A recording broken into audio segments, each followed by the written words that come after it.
nama saya Dea Gabriela Tampubolon, NPM 19010100088. Baiklah, di sini saya akan menjelaskan mengenai konsep dasar belajar menulis SD kelas tinggi. Baiklah, di sini saya akan menjelaskan mengenai konsep dasar belajar menulis SD kelas tinggi. Yang pertama itu pengertian menulis di kelas tinggi, yaitu menulis merupakan kegiatan berupa penuangan ide atau gagasan dengan kemampuan yang kompleks melalui aktivitas yang aktif produktif dalam bentuk simbol, huruf dan angka secara sistematis sehingga dapat dipahami oleh orang lain. Selanjutnya itu tujuan menulis. Yang pertama itu membujuk melalui tulisan seorang penulis, mengharapkan pula membaca dapat menentukan sikap apakah menyetujui atau mendukung yang dikemukakannya. Penulis harus mampu membujuk dan meyakinkan pembaca dengan menggunakan gaya bahasa yang persuasif. Yang kedua itu menginformasikan segala sesuatu, baik itu fakta, data maupun peristiwa, termasuk pendapat dan pandangan terhadap fakta, data dan peristiwa, agar khalayak pembaca memperoleh pengetahuan dan pemahaman baru tentang berbagai hal yang dapat maupun yang terjadi di muka bumi ini.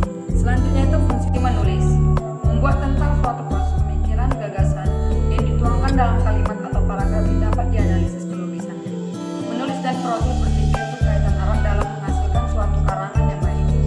Selanjutnya jenis-jenis menulis di kelas tinggi. Yang pertama itu deskripsi. Deskripsi bertujuan melukiskan atau memberikan gambaran terhadap sesuatu dengan sejelas-jelasnya, sehingga pembaca seolah-olah dapat melihat, mendengar, membaca atau merasakan hal yang dideskripsikan. Dengan demikian, deskripsi dapat disimpulkan sebagai tulisan yang isinya menjelaskan sesuatu. Yang kedua itu narasi.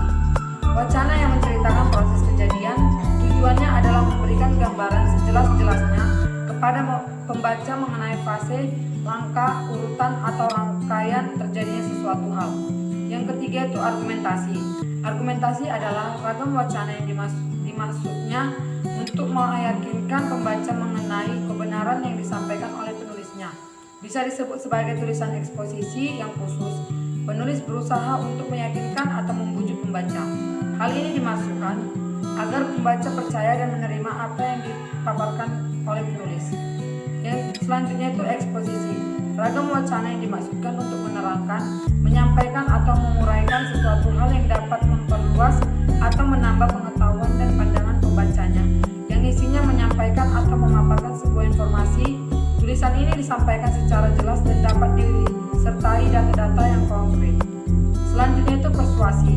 Persuasi adalah jenis tulisan yang ditujukan untuk mempengaruhi sikap dan pendapat pembaca mengenai sesuatu hal yang disampaikan penulisnya. Tulisannya ini bertujuan mempengaruhi pembaca untuk berbuat sesuatu. Metode pembelajaran menulis di kelas tinggi. Yang pertama itu metode langsung. Metode pengajaran langsung dirancang secara khusus untuk mengembangkan belajar siswa tentang pengetahuan prosedural dan pengetahuan deklaratif yang terstruktur dengan baik dan dapat dipelajari selangkah demi selangkah. Yang kedua itu metode komunikatif. Desain yang bermuatan metode komunikatif harus mencakup semua keterampilan berbahasa. Setiap tujuan diorganisasikan ke dalam pembelajaran. Setiap pembelajaran dispesifikasikan ke dalam tujuan konkret yang merupakan produk akhir. Selanjutnya itu metode integratif. Metode ini berarti menyatakan beberapa aspek ke dalam suatu proses integratif terbagi menjadi dua bagian. Yang pertama itu interbidang studi dan antarbidang studi. Interbidang studi artinya beberapa aspek dalam suatu bidang studi diintegrasikan. Selanjutnya itu metode tematik. Dalam metode tematik, semua komponen materi pembelajaran diintegrasikan ke dalam tema yang sama dalam suatu unit pertemuan. Tema yang telah ditentukan harus diolah sesuai dengan perkembangan dan lingkungan siswa. Siswa berangkat dari konsep ke analisis atau dari analisis ke konsep kebahasaan, penggunaan dan pemahaman. Selanjutnya itu metode konstruktivistik. Artinya, meskipun guru menyampaikan sesuatu kepada siswa, mereka melakukan proses mental atau kerja otak atas informasi itu, agar informasi tersebut masuk ke dalam pemahaman mereka. Selanjutnya itu metode kontekstual. Pembelajaran yang membantu guru menghubungkan mata pelajaran dengan situasi dunia nyata, dengan kehidupan pembelajaran yang memotivasi siswa agar menghubungkan pengetahuan dan penerapannya dengan kehidupan sehari-hari.